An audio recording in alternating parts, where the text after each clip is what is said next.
If you can't heel toe downshift, you're probably a slow driver. So let's talk about what it is, why we do it, and how to do it. So heel toe downshifting is when you use your right foot for both the brake and gas pedal when you try to shift down a gear while slowing down. To explain why we do it, I need to show you a clip of me downshifting without doing it. Watch me shift from third to second while slowing down without giving any gas. You can see I almost instinctively done it because it feels so wrong to not do it. But you can see that the car jumped. That's because the engine speed was much lower than what the wheel speed should have been in second gear. So the engine braked the car and threw it off balance. If you do this on a track, you're going to brake slower, and if you do it while turning, you're going to spin out. So now when I'm driving on the street and I'm braking the car, I take my foot off the brake and hit the throttle to rev match. That way the car doesn't get thrown off balance.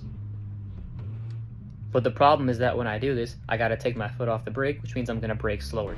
So that's why we do what's called heel toe downshifting, when you use part of your left foot on the brake and the other part of it to blip the gas while you're downshifting and braking at the same time. Now I like to turn my foot and use my toes on the brake and my heel on the gas just because of how my pedals are and how my feet are. Some people will use the left side of their foot on the brake and the right side of their foot on the gas. I can't do that. But it's a tough technique to learn, especially since I think it's pretty hard to actually do it on the street. I cannot do it on the street in my car. I have to be braking hard, so I do it only on the track.